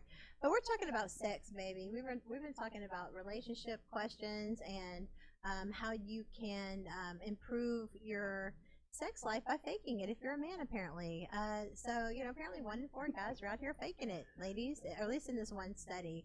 Yeah. Have you ever had your man fake it? Have you ever busted your man faking it? Leave a comment. We have a live page right now. We're live on Facebook Facebook Radio Network on Facebook. Yeah, I'd be curious. Edge Radio Network on Facebook. I think it's Edge Radio TV now, isn't it? Yeah, Edge Radio TV on Facebook. Check out the page, and we can see your questions. We can see your comments right now. If you have ever had that situation, we'd love to hear from it and know how you handled it. Because I just think as a woman, we're gonna feel a little bit more rejection if we find out our man's faking an orgasm compared to like. If as a guy, if you found out your girl faked it every now and then, you probably wouldn't even really care, right? I would care about the lack of honesty. Oh. Yeah. I can, yeah, for sure. Yeah, I mean, I want authenticity and honesty. I would so much rather know that. Right, but would it be different if she had said to you, you know, I felt like I was close, and I've heard that faking it whenever you're close, but it's just not coming, can sometimes lead to it. So that's what I was trying to do. Would that sound any differently to you if afterwards? Well, that she would was be a able to different say, intent. right. Saying, "Hey, I had one when I didn't," is faking it. Right.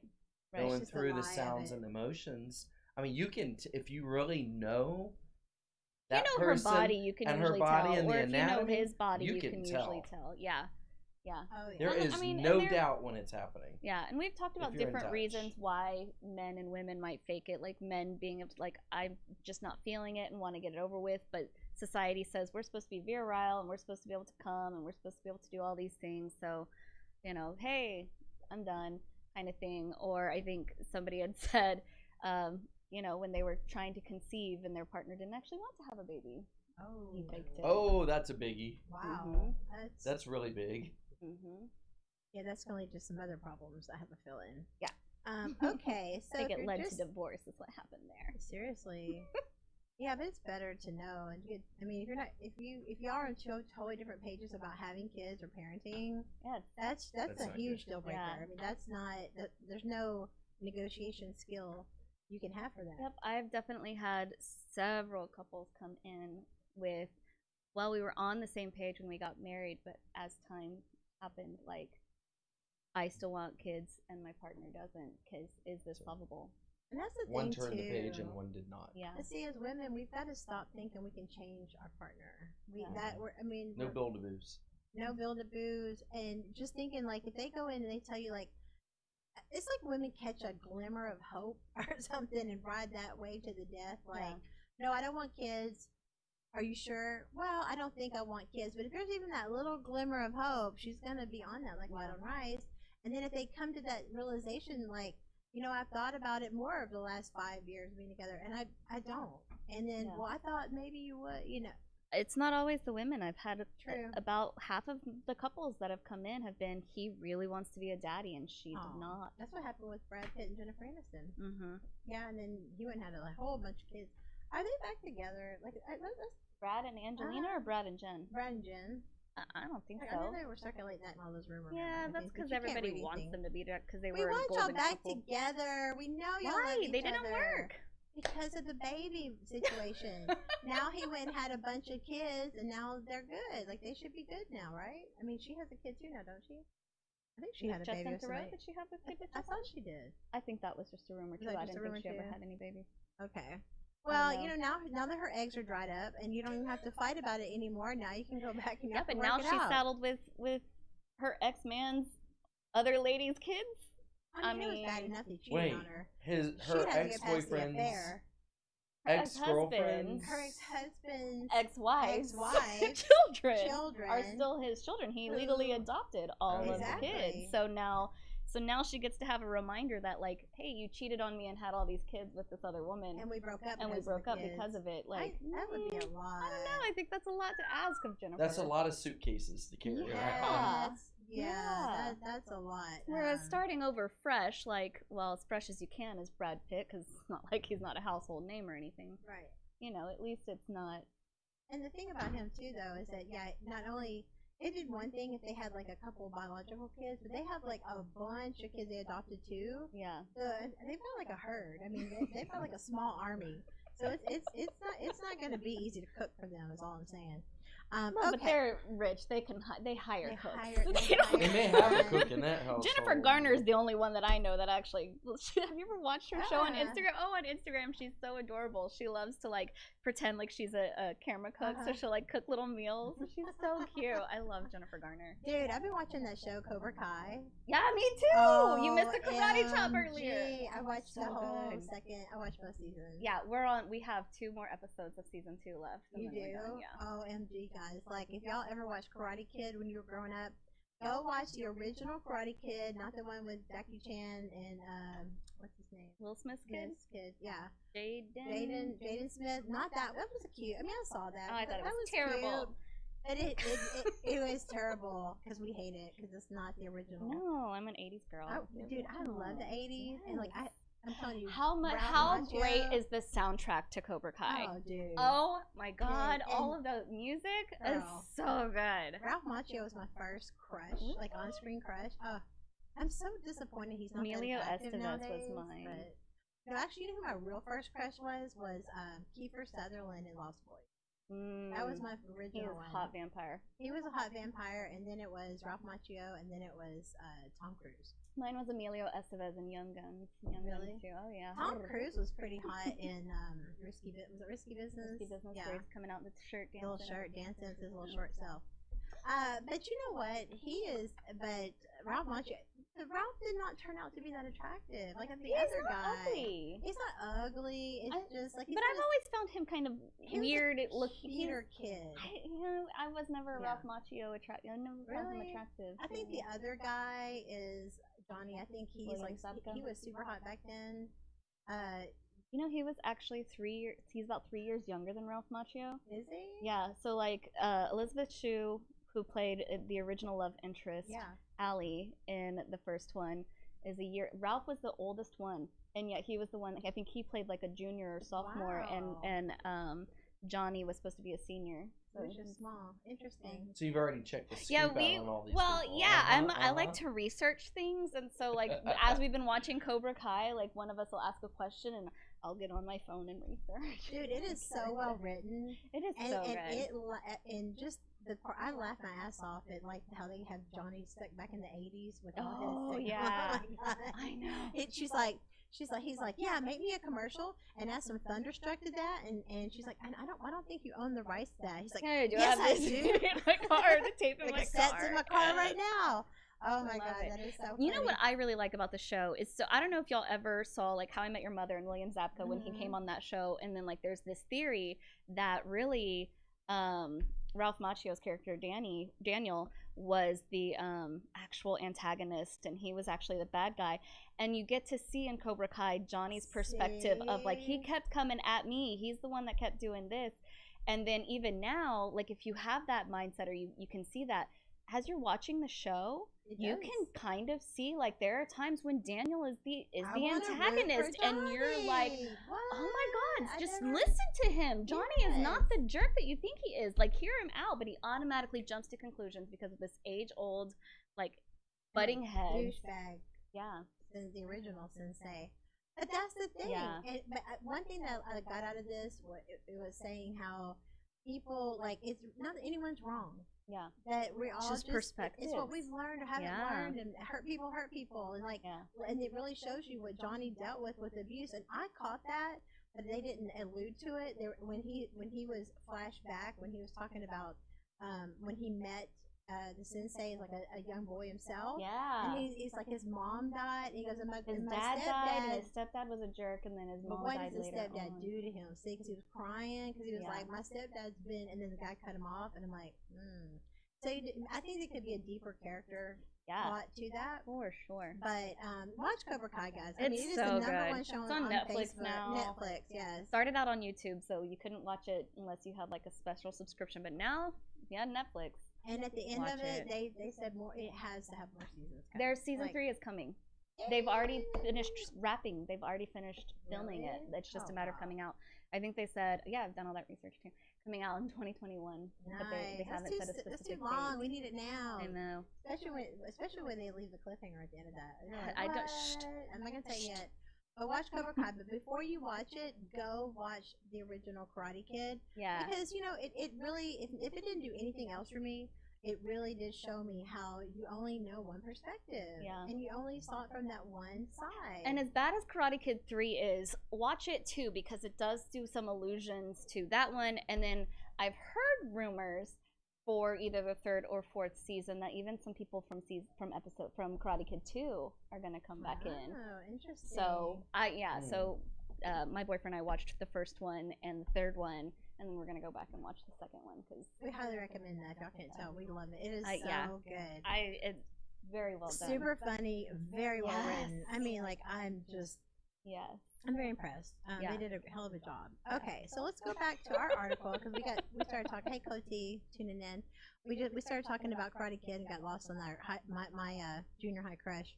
But anyway, okay, so we definitely said stay present in the moment, and that just, like you said, let's plan for the future, but also just appreciate the moment because it is the small victories. Yes. It is the small things that matter. Sometimes you have to take it day by day, minute by minute even. Like, I tell clients that are in that, like, major depressive episode where it's stop trying to figure out tomorrow, just figure out an hour from now. Exactly. Like, baby steps. Yeah. 1 minute now. It's literally 1 minute from now. Yes. Yeah, because, and that's what I'm saying, especially when it comes to money.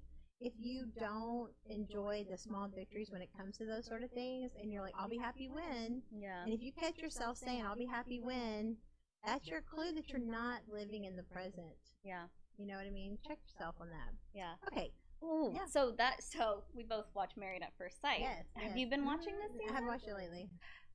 Watch it. I know I keep getting on T4. Watch it because there's a couple on there, Brett and Olivia, who have a major difference in how they handle money. She makes a lot more, and so she says, with my spare money, like, I like to go to the Saints games and I like to go traveling. And he's like, we can't do that because everything that he makes extra goes into a retirement fund. And she's like, so when do you play? No. Like, when do you have time to play? So that's a deal gonna, breaker. yeah. It's very interesting. I'm serious because so many people work their ass off to retire and they don't ever make it to that age. Yeah. Like, you're like, oh, when I get 75, I'm going to be good. Like, no, bro. Like, or they live 35? less than a year. Right. How about 35? I mean, if you haven't paid attention to what's going on in this world, tomorrow is not guaranteed. Now, that doesn't mean don't have a retirement fund. Well, again, but plan for the future. But yeah, like, balance it out because today is right here, right now. So play right now, have some fun right now, but set that budget so that you can budget for today and you can budget for tomorrow. Exactly. That's right. And a lot of people found out the hard way that having a budget during a unforeseen pandemic was probably a really good thing. So yeah, it's great to save, but at the same time, enjoy today.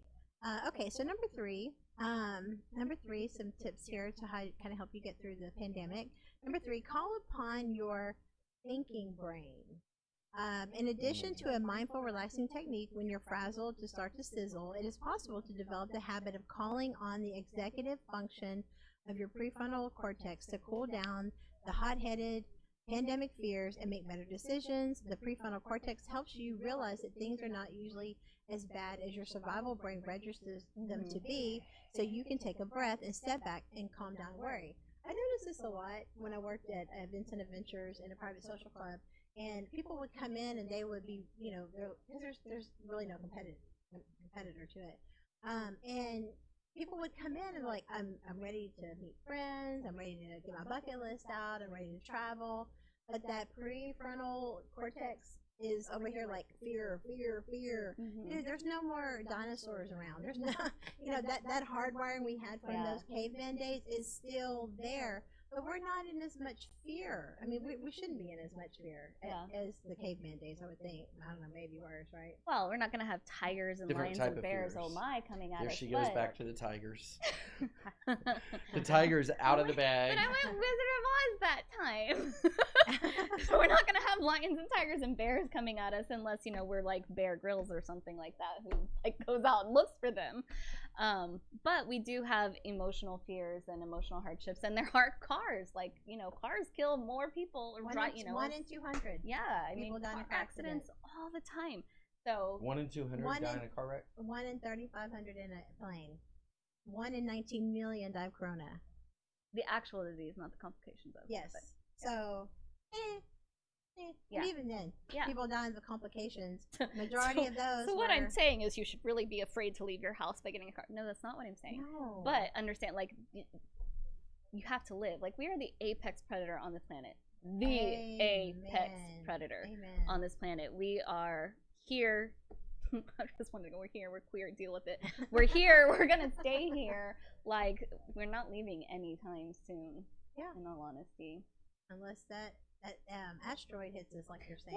Well, yeah, but, I mean, this is 2020. That's 2023, We've had a double right? hurricane. I mean, we've got 2032. UFOs. We've got an asteroid. I mean, yes. I mean, the aliens might come and take half of us off the planet. aliens Thanos are might be gonna come real. get us. He might just all of a sudden get all his rings and wipe half the population out. It's fine. Why he didn't make more resources with his ring, I don't understand. More resource Why? with what ring?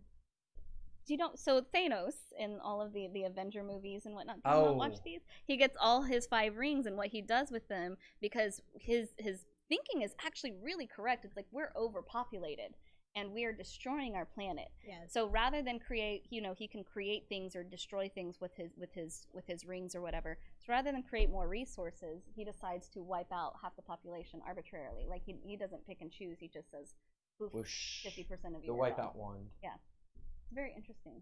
Well, that's the whole point. Have y'all seen the Georgia Guidestones?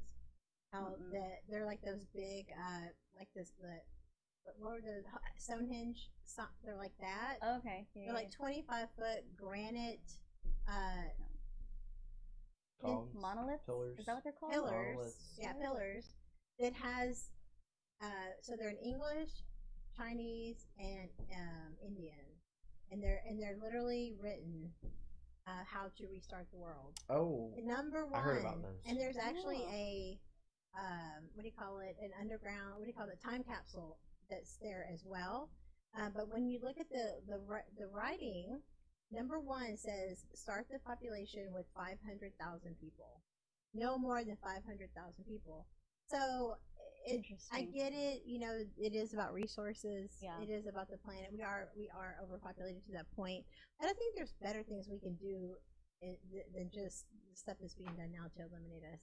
And that's what this is really about. It's just the resources. Is what it's always been. But how did we get off track? What are we even talking about? I don't even know. But okay, we're talking about your thinking brain. Oh, we're thinking. Oh, that. We're thinking. Oh, that. But to not promote more fear. We're just basically saying that you don't have to look through rose-colored glasses. Yeah. But you do have the capacity to take an impartial bird's eye perspective on the threatening situation. And to give your thinking brain a leg up on situations. So one of the things that happens to our body on a neurological level and a physiological level when we're starting to get anxious and stressed and afraid and all of that stuff, our body is warming up because it's turning on our fight, flight, or freeze system, which in order to run, your muscles got to be warm, right? Like in order to fight, your muscles are warm. So your body starts to actually physically heat up, which is why you might say people are seeing red when they get angry, right? Things like that. To give your prefrontal cortex a leg up, you should actually cool your core system down. So go to that Sonic and get that slushie because they have the best ice in the entire world. I don't work for them, but I will promote their ice until the day I die. This is true. Frozen yogurt, take cold showers. And especially right now, it is still hot as balls outside. It So really is. cold showers to cool your core, your temperature, your core temperature down in order to allow your prefrontal cortex to work more optimally. Just listening to us talk, it's like I always get so lost in the miracles and wonders of just human beings. Like, it's just amazing that we're just so perfectly and wonderfully made, just like for every. I mean, it's just, it's we're meant like my whole shtick on emotions. There's no such thing as positive or negative emotions because we're made to have every single emotion that we have. We have them for a reason. It's what we do with them that can be the unhealthy thing, not that we have the emotion itself. Agreed. I'm coming around to her way of thinking. And another one bites the dust. Another one bites the dust. You know what? You made me want to go roller skating. Remember? Come on. We're showing our age. There was a roller skating scene in Cobra Kai. I know. That was so cute, too. He's like, yeah, I look like this guy named Dan Johnson. Instead of Don Johnson. That was funny. I just can't. When you watch the ending of the show, you have to call me right away. Okay. Because you're going to, it'll probably be like 2 a.m. tonight. You're not even going to be ready for the edit. You're not even prepared. Okay. So so number 4, talk to your worry. Worry and fear are nature's protectors, but they overestimate threats and underestimate our ability to handle them. Yes. All in all, efforts to keep us out of harm's way. The pattern gets grooved into the brain, but as we start to take notice of the worry, take a few deep breaths and even talk about it with talk to it with something like, okay, worry, I see that you're here. Yeah. And you're trying to protect me. Thank you. But I'm all right now. And the worry will usually calm down. Yeah. I love that externalization we call that externalization of the problem. I love that. It just kind of talk to it like it's external. I love that. Yeah. It says, with these relaxing practices, you introduce a new neural pathway and can change the whole pattern of anxious pandemic thinking to one in which you have a larger perspective and much more stillness, calm, and positivity.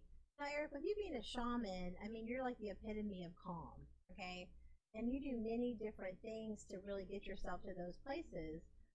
What would be your advice and the best way to talk to your fears? How do you do that? Say, okay, I realize that I'm feeling fear about this situation. What is the fear here to teach me? Why has fear come into my life as a teacher? How am I going to grow and evolve where I no longer have fear teaching me? Where I can have kindness, compassion, and love as my teacher. So true. It's so true. Either operating out of fear or love. I mean, it's just one of the two things, I think. Okay, guys, we got to take a quick 2-minute break here on the Matchmaker Hotline. And when we come back, we're going to keep talking about sex, baby. And we're also going to keep talking about how you can have a few tips to kind of get through the pandemic thing as it's affecting you mentally, emotionally, and financially. We'll be back on the Matchmaker Hotline. See you in a minute.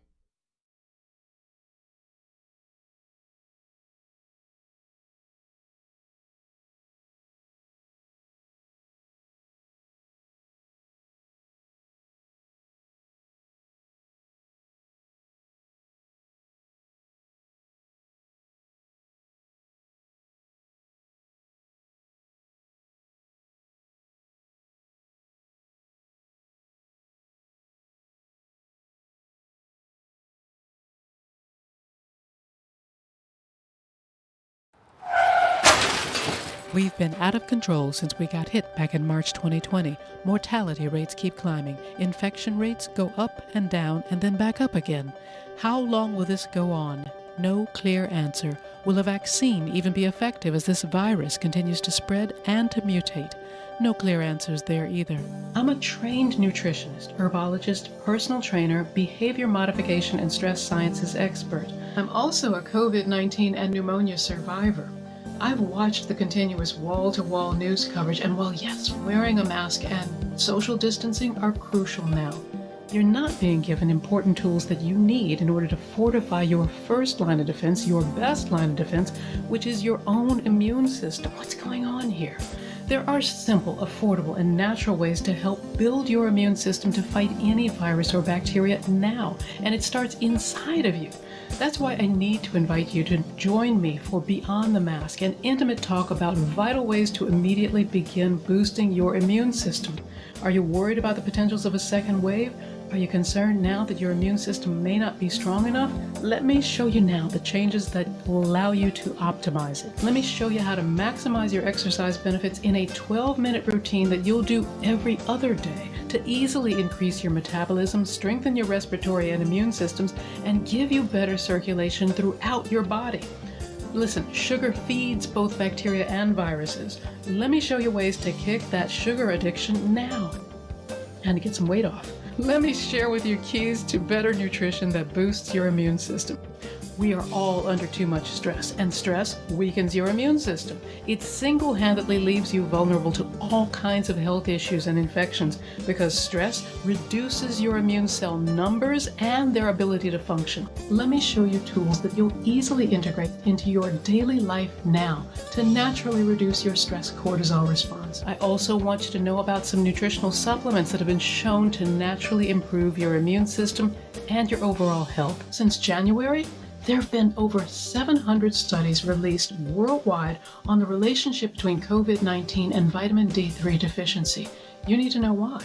You want to improve your own immune defenses now, want to take back your control? Sign up today for Beyond the Mask and join me as I give you information and tools to easily get you back on track towards a healthier overall immune system now.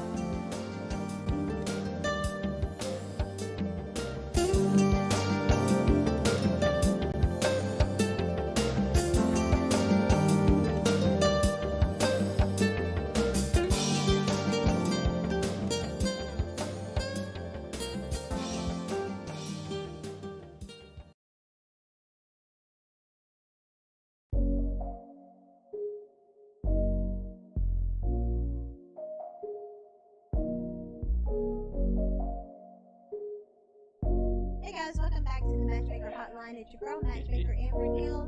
Today we are joined with our co-host, sex therapist Jen and John and Eric Davis. I love the show, and y'all missed the show. It's super interesting. We've been talking about everything from Karate Kid, sex, taking orgasms. Now we're talking about how you usually get through the pandemic, the mental and the emotional part. Go watch Cobra Kai, and that'll Cobra help you get Kai. through some of it. Makes me want to do karate, right? Yes. I love it. It's like, you know what? I've always thought about karate, but I'm kind of like that kid that comes in. He's like, I want to do like the flag football version of karate. I don't Oh really yeah, wanna, that really kid wanna is be so hit. annoying that he's like, I want to You do mean like karate, light but I don't contact? ever want to get hit. I don't want to do it in any of the work. I don't want to practice. So how do I do karate without doing anything? So the school I came up in Speaking karate, of karate, was light Eric's a black contact. belt. Really? Yeah, we had light contact. You could be disqualified for hard contact. See, that, I could do that. And we taught self-defense and effective. Yeah. Yeah, so yeah, it's light contact, and our concept is we have to get up and go to work tomorrow after the tournament. Yeah. You know, karate is not our life; it's a big part.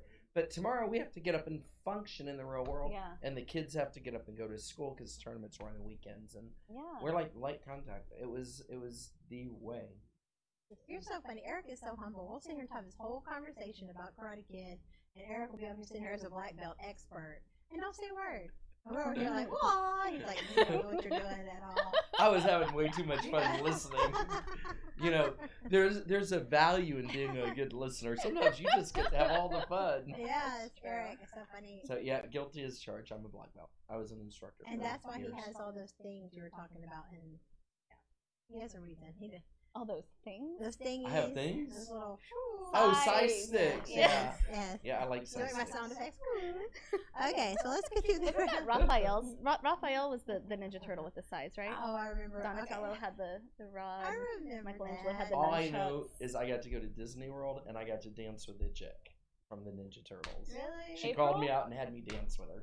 Nice. And April all my O'Neil, college the friends clever were like, figure. "Oh my god, how did that happen?" I'm like, I think I was the only one not gawking at her, and so she felt safe.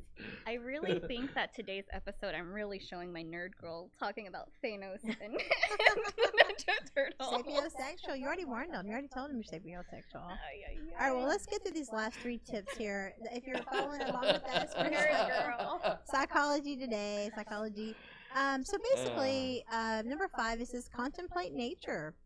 You know, if you're stumped for a solution at work, stressed out, or overwhelmed with the pandemic, spend some time with Mother Nature. It gives you supercharge. It gives you those aha moments that you can't really get in the workplace. Be mindful of the breeze. Literally, I just go back to Karate Kid and just meditate. Literally, meditating is so powerful. Prayer is only half of it, but you have to meditate so you can hear the answers. And you know, smell the leaves or the flowers. Pay attention to the sounds of the insects and the birds and the bushes and the rushing of water. Look up at the clouds. Watch the grass grow. I mean, seriously. And the truth is, in 2014, I was really having this crisis of consciousness of my faith, what I really believed, because I think I was going through something so hard at that time that I had this attitude of like, why, you know, if you're God, why would this happen? You know what I mean? And I think a lot of people go through that. And I had this intuition to tell me to get into science. Science will prove your faith. And I was like, science? You know? But then when you really start looking at the golden ratio, the rate of expansion, if you look at everything in the universe, if the gases were a trillionth of a % off, how everything has the right ecosystem, how we're made to give birth and procreate. I mean, if you literally, and just get lost into space itself, it never ends. They've measured it. Space does not end. You can literally, so even when people say I'm an atheist, I don't believe that God created humans. Okay, well, what about the universe? Yeah. You know what I mean? Yeah. So it's not really about that, but that's where I can attest to getting into science and nature and getting wild. Go stand by the ocean and look how big that is compared to you. Yeah. And you're going to see how the miraculousness of nature and how everything has the way it's supposed to eat, the way it's supposed to work, and how things, you know, it's like they say, like the bird will feed off the insects, and then the bird dies, and the insects feed off the bird, and it's just cycle of life. Cycle of life. Which one? There was like one of the Dan Brown books, or maybe all of the Dan Brown books, that kind of really talked about how science and religion actually go hand in hand if you really pay attention to it. They're not meant to be. I mean, because really, separate. this is all math. I mean, God is the ultimate mathematician at the end of the day. This is math. And I mean, so get into science. That's my recommendation. If you're feeling discouraged, you're having if you feel like your faith is under attack, or maybe you don't know what you believe, I think it will just help you to get into science and start looking at the miracles of space and our planet as it is. Okay, number 6. This is not anything I do, but you might want to try it. Is exercise. Yeah. Take a brisk 10-minute walk and sustain your energy level. I think walking is really. I love walking. Walking I can't is run the worth best. Yeah, me either. damn, but I love to walk. Yeah, walking a brisk walk. You have an animal, get out, do some little runs. There's beautiful trails and parks and nature. There's all kinds of places you can go. But people are getting into it. That's what. Do you know? Like, oh my gosh, a barbell set has gone up in price because they're sold out everywhere. Wow. I recently bought a printers bike, and it was so hard to find a bike. Yeah, because everybody's trying to get out. There are a lot of things that stores are out I of couldn't now. find a printer. Like when everybody started working from home, they had none. Yeah. I was like, wow, this is crazy. But all you need is your feet. You don't need exercise equipment. Yeah, you really don't. I mean, I think just getting out and going for a brisk walk is really good. It helps clear your mind, get you out in nature. Okay, and the last thing is capitalize on technology. Wearable devices, digital platforms, and technologies like smartphones and tablets can provide viable routes for the delivery of mental health care, especially under isolation measures and during limited access to health services, activity trackers, personalized interventions by monitoring patients' cognition, heart rate, sleep patterns, and mood in real time, indicating when the wearer may benefit from activities such as meditation, exercise, or extra sleep, guided meditation apps. I love the guided meditation. Do you ever use those? So a confession. I think meditation is great. I suck at it. So I will tell that to people too. Like when people first start getting into meditation, start with 30 seconds or even a minute. Yeah. Don't try and hop into those 10-minute meditations if if it's not something you're used to doing, because it can aggravate you if you're not prepared on how to like actually clear your mind and actually sit there and sit with yourself. Start small. And It then can grow. aggravate you. Yeah. Being alone is probably one of the hardest things people have to go through, but the most necessary for the self-love journey. Yeah, I do like guided meditations. So I like somebody telling me what to do. Lay down. Think about your arms this. down. Yes. Your Breathe voice in. is so Now breathe sad. out. Yes. It's so But I can't do it by myself. Like I All struggle right, with so it. you got the problem. So what do we do? What does she do? I meditate for about 2 hours every morning. Okay, but how do you get her to that point? How do you get her to 10 minutes? I think that when we finish a show one time, that we'll go over there and meditate here, and I'll teach you how to meditate, and I'll help. You'll have to pre-plan that for me because I usually have a 3 p.m. session that I have to Okay. start off. Well, we'll pick a time and a place, and we can meet somewhere. I and think do it's this. really just learning how to Um, turn off your mind. So when you try to meditate, does your mind get real busy and chaotic? My and mind it's is hard real to- busy and chaotic all the time. me too. It does not So- shut off. Yeah, me too, girl. So when I have someone like that, what I do is I tell them at the beginning of meditation, flood your mind with every thought you can. And when you run out of thoughts, reprocess them, keep going, keep your mind so flooded that you cannot even think about the fact that you're meditating. And then all of a sudden, the mind will flood, and then it just shuts down. And then it finds a quiet Interesting. space, Okay. usually out of exhaustion. Hmm. And then you start that type of meditation. But you get part of your meditation can be flooding your mind with things that need to be done, or That that makes you need to sense. worry about, or that you're trying to keep track of. Yeah. That can be part of meditation. You know, it's not a standard or orthodox type meditation, but that is what I usually do when people say they can't meditate. Is let's do this the backward way. Let's start in the back of the line, Interesting. and it works. It really Okay. does. Yeah. Yeah, 'cause I think that's just the hardest part. People, when you've never meditated before, you're like, okay, so what do I do again? I'm just supposed to sit here and But yeah, I think the apps or the YouTube. My favorite meditation to follow along with, I'll be honest, is called F That, except for actually spelled out, an honest meditation. And he talks about like breathe in, now breathe out all that bullshit. And I love yeah, that. yeah. I got that book. I got the book Love called it. Fuck That. Man, that is such a good. And it's like this thin. Yeah. That is really is so simple and it gets to the point. I fuck that. I have one of my favorite books is called Where's My Fucking Unicorn? Yes. Again, it talks about how like why self-help books don't work because people like read them too quickly and they go through them and then they try it and they don't see change quickly enough. So it talks about how to actually utilize those things for you. But yeah, Delayed But yeah, gratification. Yes. That's very true. Even when I first, my shout out to Barb Colner, my old mentor. She actually was the one who changed my life. She was the one. She goes, Amber, you're talented, but I think you could really be better, and sent me The Secret. And I still haven't read that, and I know oh my it's on God. my like. Dude, I'm telling you, it'll booklet, change your and life. I know. It is. I mean, and she sent me the audio CD. This is back when we had CDs in the car, and she's like, just listen to it on your way to work and on the way back, and the key was, I listened to it so many times, so many, because it's like watching a movie. You see it, but then the second time you see it, you notice little things you didn't catch the first time. So I think repetition is the key when you're checking out books and audio CDs. I think that's why people don't figure it out. They read it fast, they try to apply it, they don't really absorb the information. Well, we're about to have to get out of here. Hey, Oscar, did you have any more questions for Jen before we leave the show? Hey, Oscar. To her boyfriend. He's joking. Really. He's joking. He's like, oh, I found out Eric knows black belt. He's protected now. All right, guys. So in conclusion, until more is known about the pandemic, we won't know. But the full story here is that there are things you can do to try to relax your mind and get to a better mental space. Reach out and talk to somebody. If you're feeling depression, suicidal, sadness, reach out to somebody that you trust and get help for that, because I promise you one thing, You're not going through this alone. Yeah. All right, guys. So, Jen, how do people get in touch with you? Jennifer at HoustonRelationshipTherapy.com. My Instagram is Jen Reeves Sex Therapist, and Facebook is Jiggy with Jen. Or you can find us at www.HoustonRelationshipTherapy.com. Perfect. Well, thank you so much. It was another fun Tough Love Yes, Tuesday. ma'am. Thanks for having me. And if you guys have questions that you want Jen to answer next week, go ahead and write into the show. You can leave your comments on the live Facebook feed we have for Edge Radio TV on there. Leave your comments and we'll address them next week with Jen. And Eric, what about you? Facebook would be Eric Space Davis, ERIC Space DAVIS, or text me rather than calling me, and then we can talk afterwards at 713-397-7717. Awesome.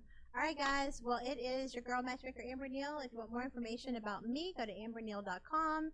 More information about Married Date is Houston's first private social club for couples only, and we are launching our virtual events this winter.